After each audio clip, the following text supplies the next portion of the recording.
এটা কি? Jump jump yes jump.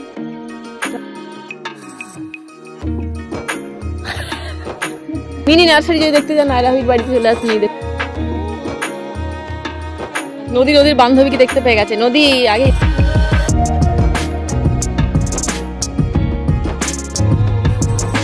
বলো কি খবর? প্যাঁচগুলো খুলে গেছে। হ্যাঁ ঠিক আছে, পরে নেবো আমি। ঠিক আছে, হ্যাঁ খুব সুন্দর কালারটা হয়েছে। দিদি পুরী বেড়াতে গেছিল, আমার জন্য ট্যাপ কানের নিয়েছে সবসময় পরার জন্য। বাহ খুব সুন্দর হয়েছে। বলছে আমার মা ফোনে বলছে আমাদের জন্যও তো আনলে হতো। হ্যাঁ কি করে জানবো। নদীকে স্কুলে ছেড়ে দেওয়ার পর আমি বসেছি এখন প্রাণায়াম করতে। আর আমি কিছুদিন হলো জুম্বা করছি না, আপনি বলে দিয়েছি আপনাদের, কারণ জুম্বা করলে না আমার বেশি এক্সজশন হয়ে যাচ্ছে। একে তো সারাদিনের কাজ চাপ রয়েছে, তারপরে জুম্বাটা বেশি হাই ইন্টেন্সিটি ওয়ার্কআউট হয়ে যাচ্ছে, তো নিজের জন্য চাপ হয়ে যাচ্ছে, চোখ মুখ ঢুকে যাচ্ছে, সবকিছু অবস্থা খারাপ হয়ে যাচ্ছে। সেই জন্য আমি ভাবছি বেশ কিছুদিন ধরে প্রাণায়ামটাই করবো। প্রাণায়ামের প্রচুর উপকারিতা আছে, সেটা আমার বলার কিছু নেই। সব থেকে বড় উপকারিতা হচ্ছে মাথা ঠান্ডা রাখে, যেটা আমাদের ভীষণ দরকার।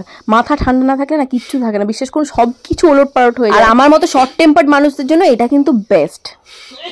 Good morning everyone, welcome back to my channel. সকালবেলা প্রাণায়াম, যোগা সমস্ত কিছু কমপ্লিট করে নিয়েছি। এরপর আমি যাবো চুলে শ্যাম্পু করতে, কারণ আমি রোজ আদিবাসী অয়েলটা লাগাচ্ছি, আপনারা জানেন। আদিবাসী অয়েলটা আমি কোথা থেকে দেখেছিলাম, একটা ইউটিউবে একটা অ্যাড দেখেছিলাম। এক ইউটিউবার বা ব্লগারই হবে, উনি আদিবাসী অয়েলের উপর পুরো ডিটেলস রিভিউটা দিয়েছিলেন।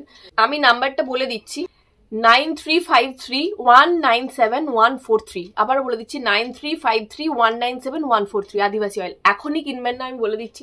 আমি একটু দেখি, মোটামুটি আরো 1 মাস অন্তত আমাকে দেখতে দিন, তারপরে কিনবেন, কারণ এটা বেশ কস্টলি। হাফ লিটার তেলের দাম হচ্ছে 1500 টাকা। তো এটা এত তাড়াতাড়ি নষ্ট করবেন না, একটু দেখে নিই আমি চুলের পরিস্থিতি, তারপর আপনাদের জানাবো। আর আমার মতো ইরেগুলার না হয়ে যদি রেগুলার বেসিসে আপনারা প্রাণায়াম করেন, এমনিতেই আপনাদের চুল ভালো হয়ে যাবে।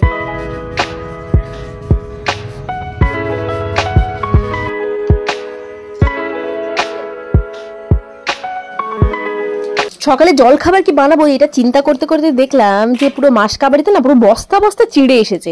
বাবা মা সকালে চিড়ে খায় রোজই, কিন্তু এত চিড়ে যে মানে 2 মাসও চলে যাবে একদম। তো সেই জন্য অল্প করে একটু চিড়ে নিয়ে ভাবছি চিড়ে পোলাও করবো, বাদাম দিয়ে। এমনিতে চিড়ে পোলাও খেতে আমাদের সবার খুব ভালোবাসি, তো অল্প করে নিচ্ছি। এখানে সমস্ত সবজি দিচ্ছি, একটু গরম মশলা দিচ্ছি। গরম মশলাটা গোটা দেয়, আমার কাছে গুঁড়ো ছিল, আমি ওটাই, মানে গুঁড়ো ঠিক না, থেতো করে রেখেছিলাম কালকে বোধহয় দিনে দেওয়ার জন্য। বাদামটা ভেজে মেশাবো, আগে ভুলে গেছি, এই জন্য পরে আবার বাদামটা মিশিয়ে দিলাম। মাঝে মাঝে কাজু বাদাম যখন থাকে এই বাদামের বদলে কাজু বাদামও দিই, ওটাও বেশ ভালো লাগে খেতে। রেডি হয়ে গেছে, এবারে পো করে খেতে চলে যাবো। প্রথমে মাকে দিয়ে দিই, তারপরে আমি নেব। নাও ধরো চিড়ে পোলাও। অনেকদিন পর আমার প্রিয় ব্রেকফাস্টের কাছে চিড়ের পোলাও আর চা। আজকে সকাল থেকে না চা খাওয়া হয়নি, এই মাত্র চা খেতে বসছি। চিড়ের পোলাওর সাথে একবারে খাচ্ছি। চিকেন আনার কেউ নেই, ঠিক আছে, এখন আমাকে আবার যেতে হবে অটো ফটো করে। তো সেই জন্য দিদি মানে সুলতা দিদি তো আসবে সন্ধ্যেবেলায় রুটি করতে, তখন সুলতা দিদিকে বলেছি তুমি চিকেনটা নিয়ে চলে আসবে। রাত্রেবেলা ভাবছি চিকেনের কিছু আইটেম করবো, এমনি নর্মাল আর কি, নর্মাল যা হোক একটা চিকেনের আইটেম। শুকনো করবো, কারণ আমার শ্বশুরমশাই আমার শুকনো ছাড়া খাবেই না, মানে চিকেন ছোঁবেই না। শ্বশুরমশাই আর আমার হাজব্যান্ড অভিষেক দুজনেই চিকেন নিয়ে বড্ড ঝামেলা করে। ওই জন্যই এমনি জাস্ট চিকেনগুলোকে ভেজে ওই সাথে পেঁয়াজ আদা রসুন কুচি দিয়ে একটু জাস্ট ভাজা টাইপের কিছুটা করে জলখাবারটা খেয়ে নিই। তারপরে এই শাড়িটা দেখতে পাচ্ছেন কুকড়ে মুকড়ে একাকার অবস্থা, এটাকে একটু ইস্ত্রি করে নেবো ভালো করে দিয়ে। আজ এই শাড়িটার সাথে একটা sleeveless blouse, black colour sleeveless blouse খুব ভালো যাবে। তো ওটা পরে একটা লুক শেয়ার করবো, মানে শর্ট। জেকে পানিপুরি, জেকে মশলা এখন খুব হিট।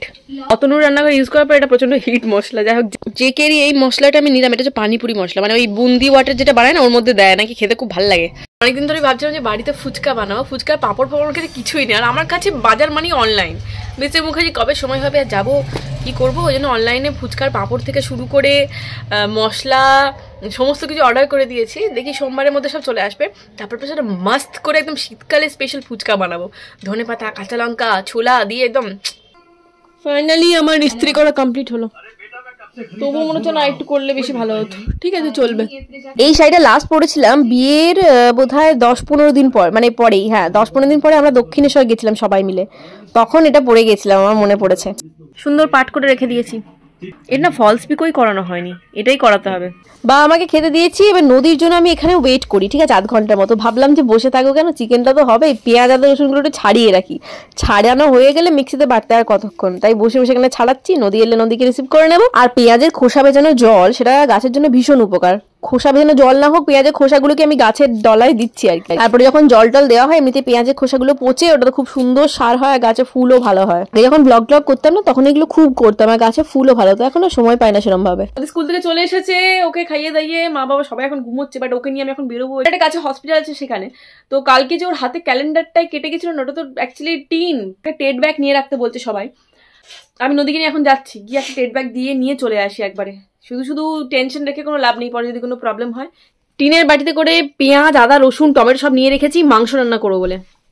কি তুই তো মাংস খাস না, খেতে চাস না তো তুই? না আমি কষা মাংস। আমার কষা মাংস? মুখ দেখ রে। চল এখন ইঞ্জেকশন প্যাক করে ফোটাবে। সামনে চেনটা আট, মস্তান যাচ্ছে, চেনটা আট। নদীর বান্ধবীকে দেখতে পেয়ে গেছে। নদী আগে ইঞ্জেকশনটা ফুটিয়ে এসো। তারপর দাঁড়া। তো নার্সিংহোমে গেলাম, ডক্টর দেখলো, বললো যে এতটুকু কাটে কিছু হবে না, অসুবিধা নেই। আর এমনি 6 বছর পর্যন্ত বাচ্চাদের লাগেও না। আতিফাকে দেখতে পেয়ে নদী ঢুকে গেছে আতিফার বাড়িতে খেলতে, বলছে আমি এখন যাবো না। তাই বললাম ঠিক আছে তুই 8 ঘন্টার মতো খেল, আমি রুকসানার সাথে একটু দেখা করে আসি, তারপরে তোকে এসে আবার নিয়ে যাবো। আমাদের ক্যাফের জিনিসের কি অবস্থা দেখুন, পুরো গাছ পাকড় ফল মূল সব বেরিয়ে গেছে। এগুলো কিন্তু দারুণ গাছ হতে পারে, অর্ধেক গাছের উপর হয়েই গেছে। এই পেঁয়াজগুলো রেখে দে, এই পেঁয়াজগুলো পুঁতে দে। আলুর একদম লম্বা দাঁড়িয়ে বেরিয়ে গেছে শিং, লেয়ার কাট সমস্ত কাট হয়ে গেছে চুলের মধ্যে। এবার সজারু কাট। এই দেখ বাড়িতে বাতাবি ফুলের কুড়ি দেখুন, প্রত্যেকটা কি সুন্দর গন্ধ রে। ওইটাই তো বলে অদ্ভুত একটা স্মেল। আমার কি ভাল লাগছিল, দোষা কি কাজ করবো, আমি তো খালি নিতে ইচ্ছা করি। কি সুন্দর গন্ধ ছাড়ছে, পুরো একদম মানে মিষ্টি, মানে পারফিউম হয় না তো। তলায় নিচে পড়ে আছে ফুল। কোন লেবু ফুলের স্মেলই সুন্দর, প্রত্যেকটা লেবু গাছের স্মেলই অসাধারণ হয়, কামিনী ফুলের মতো। এটা শুকিয়ে গেছে, তার সত্ত্বেও কি সুন্দর গন্ধ। বাগান পরিদর্শনে বেরিয়েছে রুকসানা, দেখুন গাছে, এটা বেগুন গাছে কত ফুল এসেছে, আবার বেগুন একটা ঝুলছে, এই দেখুন দেখাই যে ভেতরে ছোট ছোট বেগুন হয়েছে, যে এটা একটা হয়েছে, দেখুন প্রচুর ফুলও এসেছে। ফুলকপি দেখাই, নজর না লাগে, ফুলকপি এটা ক্যামেরায় ছোট মনে হচ্ছে তো, কারণ ওয়াইড এরম সাইজের, মোটামুটি এরম সাইজের ফুলকপিটা হয়েছে, ভালোই হয়েছে। আমরা একটা সিজন এখন শেষ হতে চলেছে, ওই জন্য কয়েকটি ঝুলে আছে। এই হচ্ছে ওলকপি, এই দেখুন প্রত্যেকটা ওলকপি এখানে, এই পুরো লাইন বরাবর গেছে ওলকপি। ধনে পাতাও হয়ে রয়েছে। এ তো উচ্ছে গাছের কি খবর, ছোট ছোট ফুলকপি কি সুন্দর দেখতে লাগছে না, যেটা চুলের খোপা বাঁধা হয়েছে। সবেদা গাছে দেখুন পুরো ফুলের মতো সবেদা হয়ে রয়েছে। আরেক ভদ্রলোক চলে এসেছেন, গিরগির গিরগির করে দৌড়াতে। প্রতিদিন বিকেলে এখানে খেলা করবে, প্রতিদিন ঠিক ওইখান থেকে চলে এলো, 5টা বাজলো তো ওখান থেকে চলে এলো মা আর বাচ্চা মিলে। একদম এটা হচ্ছে ওদের প্লেইং জোন। এই যে মা এসে গেছে, এই যে বাচ্চা এসে গেছে। পাগলা এই ওঠ ওঠ, এই কানটাই কি হয়েছে রে, কেউ কামড়েছে নাকি? দেখ কানটা, হয়তো যুদ্ধ করে এইসব করেছে। ও তো বড়টার সাথে লাগে না, ওই বড়টা পেছনে লাগবে, দেখ না মাকে খোঁচাবে কামড়াবে। এই দেখ মায়ের লেজ ধরেছে। এবার দেখে নদীর কথা মনে পড়ে যাচ্ছে, নদীও ঠিক এরকম ভাবে জ্বালাতো আমাকে। খেয়ে নাও বাবা, খিদে নেই এখন। 1 কাপ চা খাস তাহলে এবছর 20 পার। এটাই সুন্দর রঙ্গন না? না এটা রঙ্গন না, অদ্ভুত। এটা রঙ্গন তো চাপা ইয়ে থাকে। আমরা এখন নদীকে আনতে যাচ্ছি, যে নায়রা হাবিদের কাছে ফুলের সাথে মানে মনে হচ্ছে নার্সারি। বল নায়রা হাবিদের বাড়িটা মনে হচ্ছে নার্সারি, মিনি নার্সারি। যদি দেখতে যান নায়রা হাবির বাড়িতে চলে আসবেন। এই দেখুন ফুল দেখুন শুধু, এই যে সুন্দর একটা ডালিয়ার সাইজ। বল আমার মুখটাও এত বড় নয় ভাই, খাবার খাবে জানি না। সকালবেলা কালকে দুটো কয়েকটা জব বানিয়ে নিই, তো আলু চপ খাবো। ঠান্ডা পড়েছে, একটু ঠান্ডা পড়েছে আজকে। পাটি বিছাই দিত, সবাই মিলে বসতাম ওইখানে। আসলে সোনারগাঁওয়ে না অনেক ইয়ে রয়েছে, ডগ লাভার্স রয়েছে, যারা ওদেরকে ডগ ফুড চিকেন সবকিছুই খাওয়ায়। ওই জন্য ওদের ওইগুলো ভালো লাগছে না। মানুষের খাবার ভালো লাগছে, এবার মানুষের খাবার ভালো লাগছে, মানে আমরা চানাচুর খাচ্ছি, মুড়ি খাচ্ছি, এগুলো ভালো লাগছে, ওইগুলো খাচ্ছে। চিকেন খাচ্ছে না, ফুল খাচ্ছে, গাঁদা ফুল। কোন এখানে তো রুকসানার কাছে মানে টমেটোটা পুরো একদম ইয়ের মতো, কি বলে মিষ্টির মতো একদম, মানে এত মিষ্টি, কাঁচা কাঁচাই খাওয়া যাবে, এত সুন্দর। সেদিন তুই স্যালাড বানিয়েছিলিস না, আমি খেয়ে দেখলাম কি মিষ্টি। আমি টমেটো এরকম খাই না, বাও কি বড় সাইজের। এখানে বাবার আর মায়ের মাংসটা একসাথে হবে, আমার আর নদীর আলাদা হবে, কারণ বাবা মা ভাজা ভাজা মাংস ছাড়া খায় না, আর আমি না একদমই অল্প তেলে করবো, এটা বাবা মা খেতে পারবে না। তো সে মা খেতে পারে, বাবা তো খেতেই পারবে না, বাবা ভাজা ভাজা একদম কড়া ভাজা মাংস খায়। তো সেই জন্য দুটো সেপারেট করে নিচ্ছি। বাবা ইয়ে উইংস পিস আর হার্ড পিসের গুলো খায়। দেখি উইংস তো বলতে দিয়েছিলাম, দিয়েছে কি দেয়নি।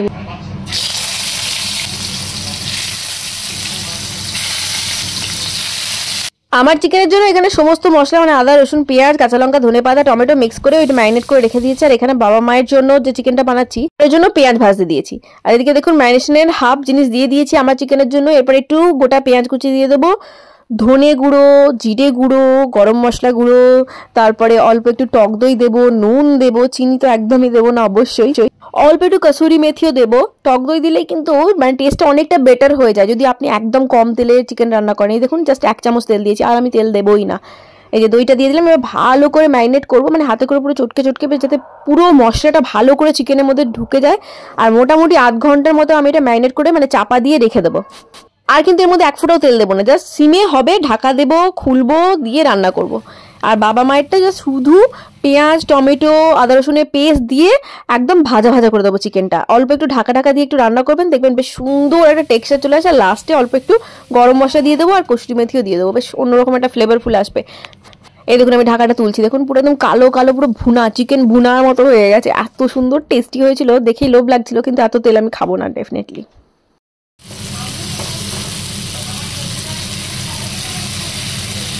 টেস্টটা একটু বেটার করার জন্য জাস্ট অল্প একটু ঘি দিলাম, আপনারা একটু তন্দুরি মানে মশলাও দিতে পারেন।